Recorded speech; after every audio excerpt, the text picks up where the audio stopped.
Lembro como se fosse ontem. Eu tinha 12 anos, os pés ainda pequenos, rachados da poeira vermelha da estrada de terra do vilarejo onde cresci.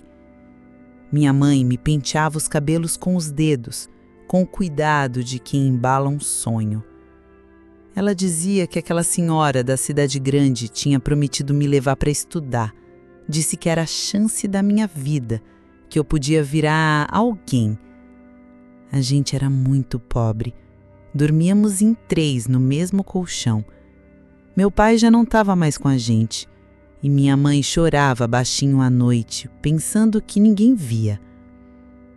Quando a mulher chegou, com aquele carro que parecia brilhar como ouro no sol, eu achei que tudo ia mudar. Ela sorriu para mim, me ofereceu um doce caro, desses que a gente só via em festas da igreja, e disse que eu ia estudar, ter um quarto só meu e aprender coisas bonitas. Você vai ser quase como uma filha para mim, ela disse. E eu, tola e cheia de esperança, acreditei. Mas bastou cruzar o portão da casa dela, em São Paulo, para aquela promessa começar a se desfazer. Meu quarto era um cubículo nos fundos, com um colchão fino no chão e uma lâmpada pendurada, que às vezes nem funcionava. No primeiro dia me deram um pano e um balde e disseram que a casa precisava brilhar. Eu nem sabia o que era lustra móveis. Eu lavava o chão, as roupas, limpava o banheiro e ainda cuidava da avó dela, uma senhora de gênio difícil que cuspia no chão e me chamava de bicho do mato. Eu tinha medo, mas ninguém se importava. Me diziam que era assim mesmo, que se eu quisesse continuar ali, precisava mostrar gratidão. Gratidão por quê? Pela comida? Pelo teto? Nunca falaram em escola de novo. Nos primeiros meses, eu perguntava quando ia estudar. A resposta era sempre a mesma.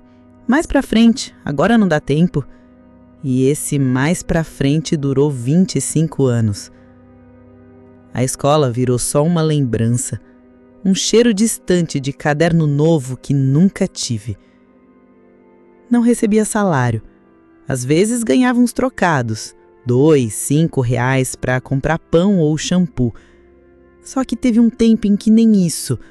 Lavei cabeça com sabão de pedra, andei descalça pela casa, dormi com frio. Eles diziam que eu era da família, mas eu comia depois deles, com o resto que sobrava, quando sobrava. Trabalhei tanto que nem percebi que estava envelhecendo. Meu corpo ficou cansado cedo demais. Me olhava no espelho e não sabia mais quem era aquela moça, agora mulher, com os olhos sempre vermelhos e as mãos cheias de calo. Me convenci de que era aquilo mesmo, que talvez eu merecesse. Mas um dia bateram na porta e tudo mudou. Era uma manhã qualquer. Eu já estava acordada antes do sol. Tinha varrido a cozinha, lavado o quintal e deixado o café pronto. A patroa ainda dormia. A casa estava silêncio. Só o barulho do chuveiro do neto dela, que ia sair para a faculdade. Eu nem lembrava mais como era sentar para comer com calma. Engolia o pão seco em pé, de frente para o tanque, escondida. Foi quando ouvi a campainha. 1, 2, 3 vezes, ninguém foi atender. Eles nunca atendiam de manhã cedo. E então, do nada, escuta a voz firme da patroa. Vai ver quem é, vai logo. Eu fui. Quando abri o portão, dei de cara com 3 pessoas. 2 homens de terno escuro e uma mulher com um colete que dizia Ministério do Trabalho. Meu coração disparou. Achei que era algum problema com a casa, que tinha acontecido alguma coisa. Eu ainda pedi para esperarem, fui avisar lá dentro. Eles entraram e a sala ficou tensa como uma panela de pressão prestes a estourar. Fizeram perguntas, muitas. Queriam saber quem morava ali, quem trabalhava, quem era eu. A mulher do colete olhou bem nos meus olhos. tinha um olhar diferente que eu não via fazia muito tempo. Um olhar que escuta sem precisar dizer nada. Ela me perguntou com voz mansa: "Você estuda? Tem salário? Tem documentos assinados?" Minha voz travou. Fiquei muda. Quase pedia desculpas, como fazia sempre que errava alguma coisa, mas ela pegou minha mão, devagar, e disse: "Tá tudo bem. Pode falar a verdade." A verdade. Eu quase não lembrava como era isso, mas naquele momento parecia que a voz vinha de outro lugar, mais fundo. Eu disse que não estudava, que nunca tinha carteira assinada, que morava nos fundos, que ganhava comida e às vezes uns trocados. Ela foi anotando tudo, os homens também. Um deles olhou para a patroa e disse algo que até hoje ecoa na minha cabeça: "Ela está em situação análoga à escravidão." Eu senti que o chão abriu. Não era exagero. Escravidão? Mas depois pensei, eu nunca tive escolha, nunca tive tempo para mim, nunca fui livre. Eles só colocaram um nome no que eu vivia. Fui levada dali, sem ter tempo de pegar minhas coisas, sem despedidas. A mulher do colete disse que eu ia ser acolhida, que ia ter ajuda, que era para eu confiar. Entrei no carro tremendo. As ruas da cidade passaram pela janela como se eu estivesse acordando de um sonho comprido, um pesadelo. Naquele dia, pela primeira vez, alguém me chamou pelo meu nome e me perguntou: "O que você quer fazer agora?" Eu não soube responder, mas soube que pela primeira vez essa pergunta era de verdade. Naquele dia, quando saí da casa onde vivi por tantos anos, senti uma mistura de medo e alívio. Era como se alguém tivesse aberto uma gaiola, só que o passarinho ainda não sabia voar. A moça do ministério me levou até um abrigo. Era um lugar simples, mas limpo. Tinha uma cama só para mim, um lençol cheiroso e, o mais estranho, silêncio sem cobrança. Eu chorei a noite toda, não porque estava triste, mas porque não sabia o que fazer com tanta liberdade de repente. Pela primeira vez ninguém bateu na porta do meu quarto mandando levantar, ninguém me mandou esfregar nada, ninguém me disse que eu estava sendo ingrata por querer mais. Deitada ali, pensei: quem sou eu sem aquela casa, sem aquela rotina, sem a vassoura na mão? A assistente social veio me ver no dia seguinte. Sentou comigo como se fôssemos velhas conhecidas. Me trouxe uma xícara de café e perguntou: "Você quer me contar a sua história?" Eu nem sabia por onde começar. Tentei brincar. "Minha história é só faxina, madame." Ela riu, mas não tirou os olhos de mim.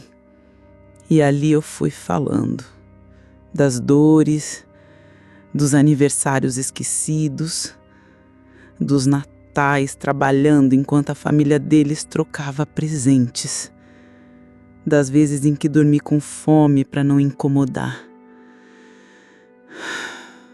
Ela me ouviu como ninguém antes. Dias depois, os advogados da defensoria me explicaram que eu tinha direitos, que ia receber uma indenização. Falaram em cifras que eu nem entendia direito, mas que soavam como vida nova. Disseram que iam cuidar do processo e que meu nome ia ser limpo de toda aquela sujeira que me jogaram por cima ano após ano. Mas sabe o que mais me doeu? Foi entender que tudo aquilo não era normal. Eu passei a vida achando que era. Que trabalhar sem parar, sem salário, sem descanso, era só parte da vida de quem teve menos sorte. Só ali percebi que fui enganada, que usaram minha inocência, que tomaram minha infância, minha juventude e quase levaram minha fé. Às vezes me pego olhando para o espelho e perguntando: será que eu ainda posso começar de novo? Num abrigo, encontrei outras mulheres com histórias parecidas. Uma delas, a Dona Lúcia, me disse: Começar de novo é como plantar uma árvore num solo seco. Dá trabalho, demora, mas quando a primeira folha nasce, a gente chora de alegria. Acho que minha primeira folha estava nascendo. E pela primeira vez comecei a pensar em mim. Não como empregada, não como quase da família, mas como mulher, como pessoa, como alguém que merece escolher o que quer fazer da vida. E eu sabia, lá no fundo, o que eu mais queria. Eu queria estudar. No abrigo, o tempo parecia correr de maneira estranha. Às vezes os dias passavam rápido demais e outras vezes demoravam a passar. Como se o relógio quisesse me lembrar que eu ainda estava carregando o peso de 25 anos de uma vida que nunca foi minha. Mas com o tempo, eu comecei a me acostumar com o cheiro de comida quente e com o conforto das cobertas limpas. Comecei a me acostumar com o fato de não ser chamada para varrer o chão ou lavar a roupa de alguém. E por mais que eu tentasse esconder, o alívio de não estar mais naquela casa sombria me dava uma paz que eu nunca soubera que existia. A primeira vez que entrei numa escola, depois de tantos anos, foi quase um choque. O ambiente era silencioso, como um espaço onde os sonhos ainda se construíam. Vi crianças pequenas, com mochilas coloridas, sentadas em carteiras de madeira, olhando para os livros com aquele brilho nos olhos que eu nunca tive. Me disseram que eu poderia começar um curso de alfabetização, mas quando vi aquelas crianças tão novas, pensei que seria impossível. Como eu, uma mulher de quase 40 anos, poderia aprender algo que deveria ter aprendido na infância? Mas a assistente social me incentivou a ir. Ela dizia que o passado já estava feito, mas o futuro ainda estava em branco, esperando para ser preenchido. Eu senti um nó na garganta só de pensar em entrar naquela sala de aula. Eu, uma mulher que sempre varreu e limpou os cantos das casas dos outros, agora teria que aprender a escrever o próprio nome. Como alguém com um tempo tão perdido poderia ter a coragem de tentar? O primeiro dia foi aterrorizante. A professora era calma e paciente, mas eu sentia todos os olhares das crianças sobre mim. Alguns riam sem querer, alguns me olhavam com curiosidade, mas com o passar dos dias eu fui me soltando. A professora me ensinava o alfabeto e eu, com mãos trêmulas, tentava escrever aquelas letrinhas, como quem tenta andar de novo. A minha mão vacilava, mas as letras começaram a se formar. Havia uma sensação estranha dentro de mim, algo como uma mistura de vergonha e esperança. Eu que vivi por tanto tempo sem saber o que era um caderno, agora me via rabiscando palavras em folhas brancas. Essas palavras, as que eu nunca imaginei que conseguiria escrever, eram como uma luz no fim de um túnel que parecia interminável. Olhando para as crianças ao meu redor, eu pensava: o que elas têm que eu não tive? Por que a vida delas parecia tão diferente da minha? Por que eu fui roubada dos meus sonhos? Mas logo parei de me questionar tanto. No fundo, eu sabia que o que me faltava agora não era a infância, mas a coragem de continuar. Eu finalmente tinha a chance de mudar a minha história. E era isso que eu ia fazer. Para mim, para quem eu nunca pude ser. A cada dia minha escrita ficava um pouco mais firme e de alguma forma eu começava a acreditar que a mulher que eu sempre sonhei ser ainda poderia se encontrar no meio daquela caligrafia torta. Eu sempre me perguntei como seria viver uma vida sem medo, sem a obrigação de ser invisível, sem a necessidade de me diminuir, de me encaixar nos espaços apertados da vida dos outros. Mas foi só depois que comecei a estudar que percebi que esse medo tinha sido meu companheiro durante muito tempo. Ele estava dentro de mim, como uma sombra, sempre me lembrando de onde eu vinha e do que eu achava que merecia. A vida que eu vivi não foi por escolha, ela me foi imposta. Por mais que eu tentasse, por mais que eu me esforçasse para ser grata, para não incomodar. Havia sempre uma voz dizendo que eu não tinha direito a nada além de ser útil para os outros. Sempre que alguém me elogiava pelo meu trabalho e dizia: "Eu sou grata por você estar aqui", eu sentia uma ponta de angústia. Era uma gratidão que nunca me reconheceu como ser humano, como uma mulher que também tinha sonhos, que também tinha vontade de viver. Mas aos poucos as coisas foram mudando. O curso que comecei a fazer me deu um horizonte. Não era só aprender a ler e escrever, era aprender a pensar em mim mesma, como alguém que tem o direito de escolher seu destino, de desejar algo maior, de lutar por uma vida digna. Passei a procurar por oportunidades, a entender que não precisava mais viver apenas para o outro. Eu podia, finalmente, começar a pensar em como eu queria minha vida. E eu sabia que não ia ser fácil. As cicatrizes que carrego não podem ser apagadas com palavras bonitas. A infância perdida não volta. Mas a mulher que estava se formando dentro de mim já não se via mais como uma sombra. Eu sempre quis um lar, um lugar que fosse meu, onde eu pudesse plantar minhas coisas, fazer meus próprios planos. Até então eu nunca soubera o que era ter um espaço só meu, onde eu pudesse decidir o que fazer, onde eu pudesse descansar sem medo de ser chamada para fazer algo que não me pertencia. Eu sei que aos olhos de muitos não tenho muito, não tenho uma casa própria, não tenho riqueza, mas tenho algo que ninguém pode tirar de mim: a chance de ser eu mesma. Eu tenho a chance de ser livre. Livre para estudar o que eu quiser, para comprar minha própria comida, para ter o que antes me parecia impossível, um pedaço do mundo que eu possa chamar de meu. E isso, por mais simples que pareça, é o começo da vida que eu quero construir. Eu já comecei a procurar um lugar para morar.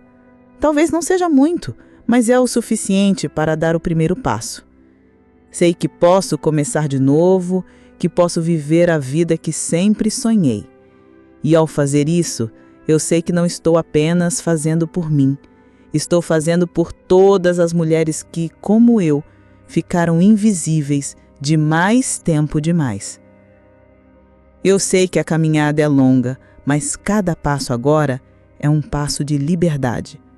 Muitas vezes, ao me olhar no espelho, eu me perguntava: quem sou eu agora? A mulher que saíra daquela casa? A mulher que agora caminhava pelas ruas da cidade com os olhos mais abertos, mais atenta, sentindo o peso do que havia vivido, mas também a leveza de poder respirar de verdade? Eu sabia que não ia ser fácil me reconstruir. Os anos que passei sem voz, sem identidade, sem escolha, não podem ser apagados assim de uma hora para outra. Mas algo mudou em mim. Eu não sou mais a menina que chegou à cidade com sonhos de estudar. Agora sou alguém que quer tomar as rédeas da própria história. No começo eu me sentia estranha, deslocada, como se as ruas da cidade não me pertencessem. A cada esquina, um novo desafio. A cada olhar curioso, um lembrete de que eu não fazia parte daquele mundo, mas talvez fosse hora de fazer parte. Eu estava começando a perceber que não precisava mais me esconder atrás de um pano de prato ou de um balde de sabão. Eu podia estar no centro, no palco da minha vida. Mas ainda tinha algo que me atormentava. A vergonha. A vergonha de não ter feito as coisas que outras pessoas fazem em suas infâncias e adolescências. A vergonha de olhar no espelho e ver uma mulher que, em muitos momentos, se sentia como uma criança perdida, como se o tempo tivesse me enganado e tivesse levado comigo pedaços da minha identidade que eu só agora começava a juntar. Foi então que a psicóloga me convidou para uma conversa mais profunda. Ela me pediu que eu falasse sobre a minha infância. Falar sobre a minha infância? Eu nunca tinha feito isso. Sempre escondi as lembranças da minha vida, tentando olhar para frente e tentando ignorar o que me fazia doer. Mas naquele dia algo aconteceu. Comecei a falar. Falei sobre os dias de calor intenso, quando eu varria a casa da patroa sem parar, sem um pingo de descanso. Falei sobre o frio de noite, quando meu corpo todo se encolhia e eu tentava me aquecer com o pensamento de que talvez um dia as coisas mudassem. Falei sobre o medo de perguntar por um pedaço maior de comida, por um pouco mais de atenção. Falei sobre os olhos das patroas que sempre me olhavam como se eu fosse um objeto. Falei sobre o tempo perdido, que não volta mais. A psicóloga me ouviu em silêncio, sem pressa, e ao final me disse algo que até hoje ecoa dentro de mim. Sua história é sua. Não precisa apagá-la. Mas você pode reescrevê-la, peça por peça. Eu senti um peso saindo do meu peito, como se aquela dor que durante anos me acompanhou estivesse sendo tirada de mim e, pela primeira vez, eu senti um calor no coração. Não de tristeza, mas de uma sensação reconfortante, como se a verdade que eu tinha guardado por tanto tempo finalmente estivesse sendo colocada para fora, sem vergonha, sem culpa. A verdade que cura, eu aprendi, não é apenas sobre o que aconteceu, mas sobre o que você decide fazer com o que aconteceu. Eu decidi usar minha verdade como a base para algo novo. Não mais uma história de dor e sofrimento, mas uma história de coragem, de superação, de escolha. Agora, tenho orgulho da mulher que estou me tornando. Mesmo com as cicatrizes, mesmo com as feridas ainda abertas, eu sei que sou capaz. Eu sou capaz de amar a mim mesma, de me perdoar, de perdoar quem me causou tanto mal e, mais importante, eu sou capaz de construir a vida que sempre sonhei. Comprar uma casa. Nunca imaginei que esse dia chegaria. Quando eu era mais jovem, pensava que uma casa seria algo impossível de alcançar. As casas que eu conhecia eram sempre dos outros, da patroa, do patrão, dos vizinhos que iam para a igreja aos domingos com roupas novas e brilhantes, com os filhos que estudavam. Eu não sabia o que era ter um lugar só meu, onde eu pudesse sentir que era parte do mundo.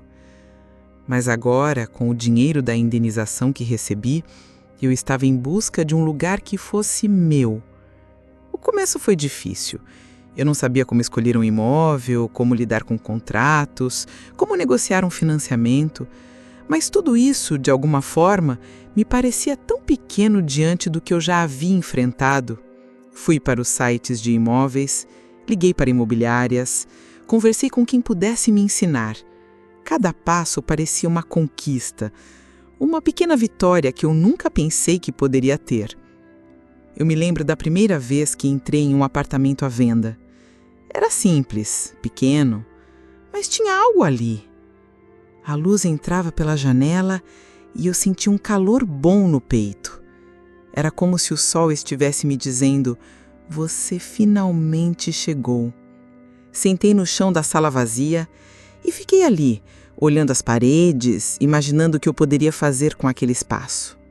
Decorei o que seria o meu cantinho de descanso, o meu quarto, o lugar onde eu pudesse colocar fotos de pessoas que eu conhecesse, um lugar onde eu me sentiria segura, onde eu pudesse finalmente descansar sem medo.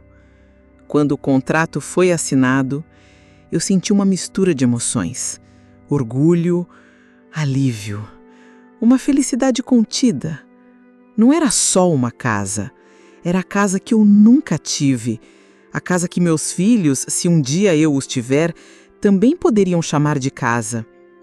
Mas o que mais me tocou foi que, naquele momento, eu percebi que não estava mais sozinha. Não porque tivesse alguém do meu lado fisicamente, mas porque, pela primeira vez, eu estava me sentindo em casa, não só dentro de um lugar, mas dentro de mim mesma. Eu ainda tenho muitos desafios pela frente. Não sei o que o futuro vai me reservar, mas olhando para as paredes daquela casa vazia, eu sabia que a partir de agora eu tinha o direito de ser feliz. Eu tinha o direito de viver da forma que sempre sonhei. Não era mais sobre sobreviver, era sobre viver de verdade. E isso, por si só, já era uma vitória. Hoje, o sol entra pela janela da minha nova casa e eu me pego sorrindo, sem querer. Estou sentada no sofá com uma xícara de café nas mãos e ainda não acredito que tudo isso é real. A casa não é grande, mas é minha. E o mais importante, é o meu refúgio, o lugar onde finalmente posso ser eu mesma, sem medo, sem vergonha, sem ter que me esconder. A vida, por tanto tempo, foi sobre servir aos outros, sobre fazer tudo para agradar, sobre existir em função do que os outros precisavam de mim. Mas agora posso viver para mim.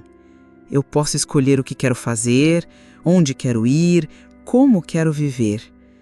Eu aprendi que a liberdade não está apenas em ter o direito de decidir, mas também em se permitir errar, se reerguer e seguir em frente.